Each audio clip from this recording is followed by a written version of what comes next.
Gabrielle Witkop, écrivain de langue française et de langue allemande. Vous avez d'ailleurs la double nationalité. Vous êtes traductrice, dessinatrice, journaliste, grande voyageuse, et notamment dans des pays assez éloignés et dangereux comme Bornéo, l'Inde, etc. Spécialiste du tigre. Enfin, vous êtes une femme très originale, très sulfureuse, très étonnante, que j'ai découverte dans le compte rendu d'une visite que vous a faite Jérôme Garcin.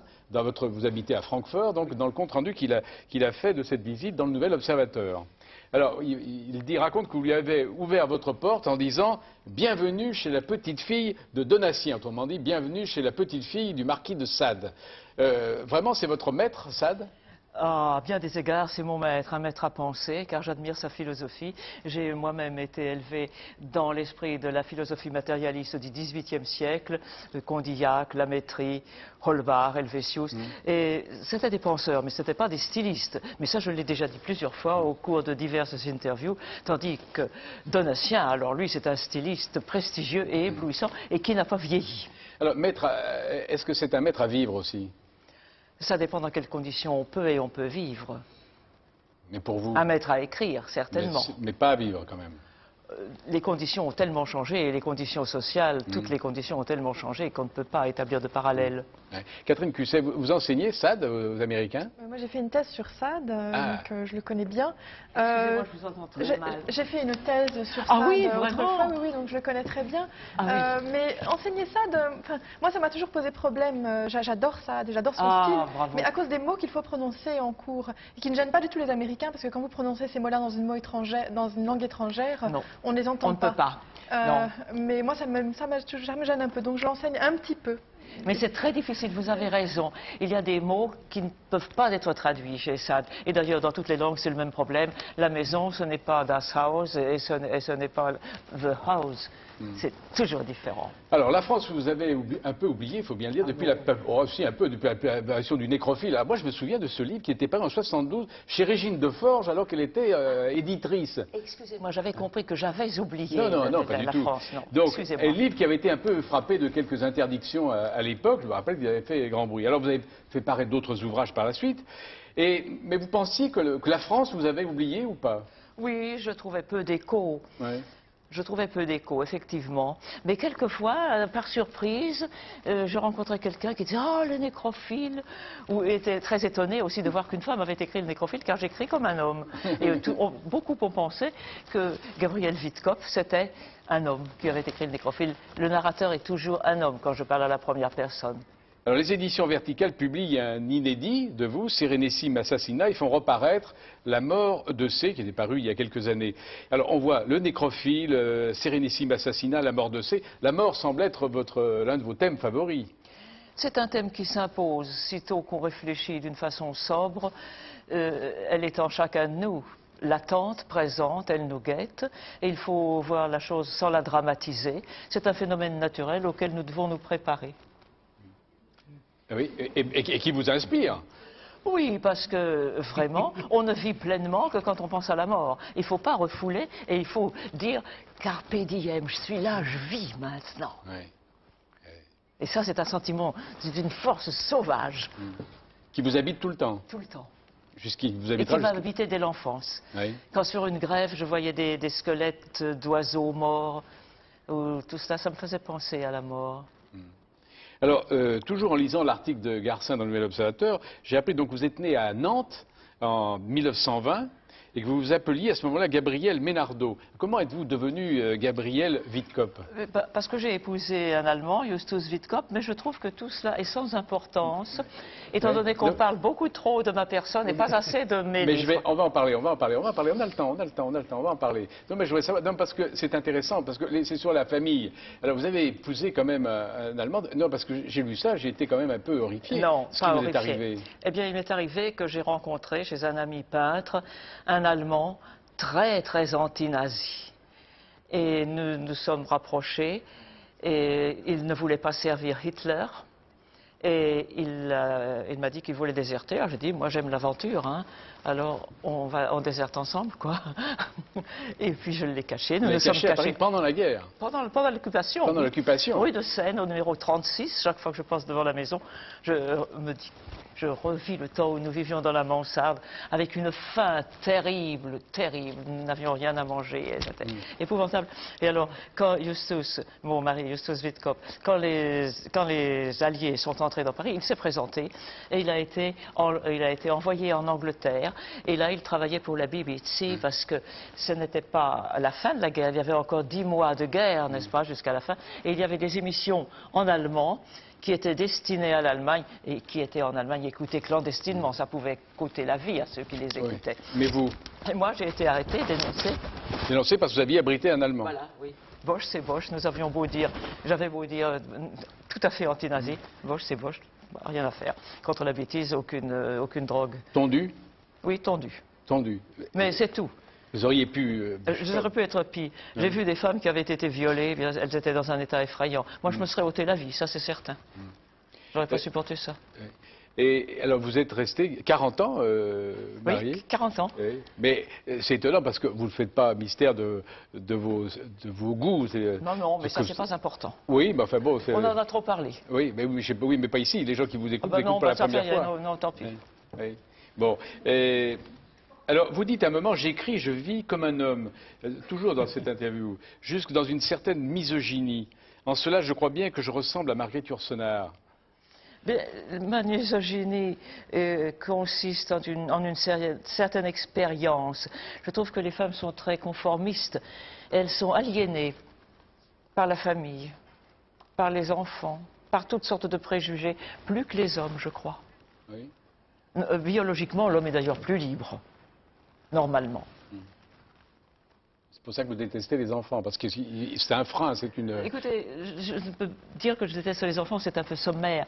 Je déteste tout ce qui aliène l'indépendance. Et puis l'amour, c'est une chose qui ne se laisse pas sur commande, qui ne se laisse pas provoquer sur commande. Il y a trop de gens qui font comme s'ils aimaient les enfants et qui ne les aiment pas. Et qui ferait mieux de ne pas en avoir. Si vous saviez combien souvent des gens se sont confiés à moi, des gens que je ne connaissais pas, toujours des inconnus naturellement, dans les trains par exemple, dans les gares, me racontant à quel point la famille les oppressait, les détruisait. J'en ai assez, j'étouffe en famille. Mes enfants me sont une charge épouvantable. Ils m'empêchent de lire, ils m'empêchent de vivre. Et tout cela, moi j'écoutais, je ne provoquais pas ces confidences. Et j'ai même eu la confidence d'une touchante infanticide et elle pleurait. Elle avait tué son bébé parce qu'il gueulait. Et elle me dit, vous me condamnez? Je dis oui, je vous condamne absolument. Pas parce que vous l'avez tué, j'aurais fait la même chose, je ne supporte pas le bruit, mais parce que vous l'avez eu sans être destiné à cette forme de vie. Vous auriez dû savoir ce que c'est, vous auriez dû penser avant. Seulement voilà, beaucoup de personnes jugent avec leurs viscères, excepté avec celui qui est destiné à cette fonction, le cerveau. Elles jugent avec leurs entrailles. Je suis très contente de vous entendre, madame, parce que je comprends maintenant pourquoi vous me faites peur. Excusez-moi, madame, je vous entends très mal, madame Giraud. J'ai dit que j'étais contente de vous entendre parce que je comprends maintenant pourquoi vous me faites peur. Je vous fais peur? Oui, et ce que vous écrivez aussi. Je veux dire, je trouve très beau ce que vous écrivez. Vous avez une très belle écriture, un sens de la formule, peu de perversité, ça c'est pas pour me faire peur. Mais il y a quelque chose qui me fait peur dans ce que vous écrivez. Et en vous entendant, je comprends pourquoi. Alors, c'est très bien, je vous ai aidé à saisir quelque chose qui vous échappait jusqu'à là. Je me demande quand même si, en stigmatisant l'aspect qui peut être très aliénant en effet de la famille, c'est pas toute la structure sociale qu'on condamne. Parce qu'il y a des gens qui sont obligés d'aller tous les jours dans une usine, dans un bureau, n'importe où, et qui se mettent à haïr les gens simplement parce qu'ils sont obligés de les voir tous les jours. Alors tout ce qui est structure régulière peut devenir haïssable. Vous avez raison, c'est certain. Alors là, à mon avis, celui que je préfère, c'est évidemment La mort de C. Parce que ça, je crois que c'est un livre, effectivement, c'est un livre superbe, admirablement écrit, qui a été inspiré par un fait divers réel dont a été victime. Par un fait qui n'était point si divers, car C, Christopher, était un ami qui m'était très proche. Oui, et qui a été tué en Inde. Assassiné. Assassiné. Qui a assassiné. Alors vous racontez d'ailleurs l'assassinat, mais comme dans une caméra qui raconterait sous différents angles l'assassinat. Parfois c'est pas la même chose, mais on a l'impression. Mais il n'y a pas d'émotion dans la manière dont vous racontez. Je l'ai maintenue, je l'ai contenue cette émotion, je l'ai réfrénée. Pourquoi vous ne voulez pas céder aux émotions? Celle-là m'était trop proche, vraiment.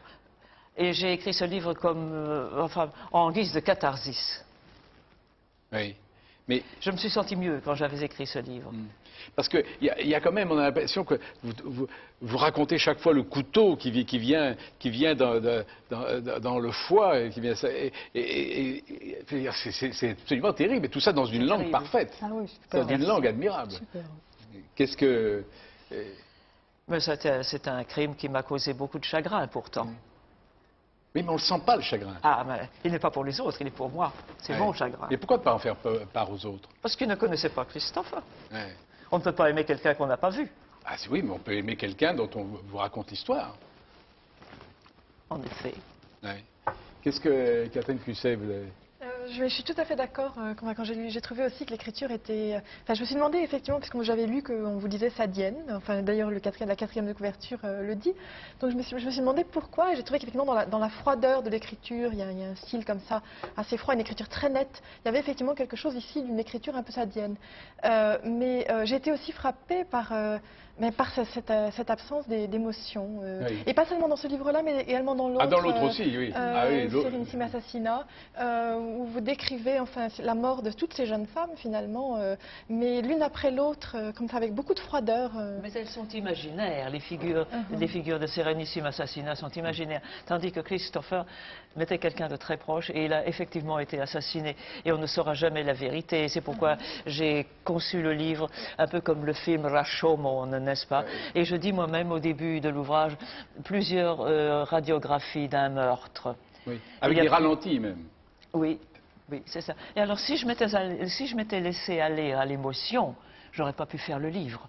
Il fallait, c'était une question de discipline envers moi-même. Alors le deuxième livre auquel vous faites référence s'appelle Sérénissime Assassinat, donc qui est l'inédit, qui est un livre. Alors c'est un livre totalement baroque avec des mots très savants. D'ailleurs, j'ai regardé souvent dans le dictionnaire. Ah si, c'est vrai. Et c'est vrai. Oui. En fait, il me semble qu'il y a une sorte de mise à distance presque esthétique de la douleur, une mise à distance esthétique de la douleur, de la mort. D'ailleurs, dans le Sérénissime Assassinat, vous passez beaucoup par la peinture. Vous avez une façon de décrire des tableaux. Et j'ai vraiment l'impression que votre regard passe comme ça par le tableau. Oui, j'ai une très mauvaise visibilité, je n'ai que 25% de visibilité, mais je suis néanmoins une visuelle. Et la peinture a joué un grand rôle, elle m'a inspiré. Bien sûr, c'est une peinture. En même temps, on sent que vous aimez décrire des agonies. Il s'agit de briser un tabou, n'est-ce pas? Il y a des choses dont on ne parle pas. Oui. C'est pas chic une obduction, n'est-ce pas? Une autopsie. C'est pas bon. Alors, puisque personne ne l'a décrit, moi je la décris. Oui. Mais moi, parfois, d'ailleurs, ça m'a rappelé quand même le style de Mandiargue. Ah, je l'aime beaucoup. Ah, ben oui, donc je n'ai pas tout à fait tort. Ah non, vous n'avez pas tort, vous avez absolument raison. Je suis une grande admiratrice de Pierre de Mandiargue. Et je viens justement de lire un de ses livres, un magnifique éroticone, l'anglais décrit dans le château fermé. Alors ça, c'est très sadien. Oui. Voilà, bon, bah écoutez, je crois qu'il faut... Et vous allez écrire d'autres livres, vous allez en publier d'autres Je vais en publier d'autres. Il y a des inédits Il y a des inédits, j'ai beaucoup de choses qui sont encore dans le tiroir, en attente, que je dois relire. Et puis, je viens de signer 4 contrats avec les éditions Verticales, Bernard Wallet et moi. Donc vous avez tout l'avenir devant vous. Je veux me remettre au dessin maintenant, parce qu'il y a trop longtemps que je l'ai négligé. Qu'est-ce que vous en pensez? Je suis tellement impressionné par ce que je viens d'entendre. J'ai 56 ans, je crois que je n'ai plus écrit un mot. C'est incroyable comment on peut en fait perdre son moteur. Ça fait 25 ans que j'écris. Il y a des moments où j'ai l'impression que l'effort exige trop. Je n'arrive plus à être subjectif, je suis trop critique vis-à-vis de moi-même. Je n'ai pas le courage m'atteler à un nouveau roman jusqu'à ce que j'ai une idée qui est tellement énorme que je ne peux pas le refuser. Et je comprends tout à fait ce que vous venez de dire, à savoir cette aliénation des femmes, cet esclavage biologique. En tant qu'homosexuel, en tant que gay, je m'estime heureux d'avoir eu en fait un sort qui m'a jeté en dehors des normes de l'humanité. J'ai pu structurer ma vie exactement comme je l'entendais. Et c'est tout ça. Les enfants n'en sont pas exclus. Je pourrais en avoir. Des lesbiennes peuvent en avoir maintenant si elles font ce choix. Mais je ne suis pas enfermé là-dedans. Je peux fabriquer ma propre famille utilisant mes amis, un ancien amant, etc. C'est un choix, on a un choix. C'est pourquoi le livre est magnifique. Une voix dans la nuit est magnifique. Parce que c'est voulu, c'est un choix. On choisit les amis, mais les enfants, on ne les choisit pas. Sauf dans son cas. Alors, on va venir. Alors, Colette Menguy,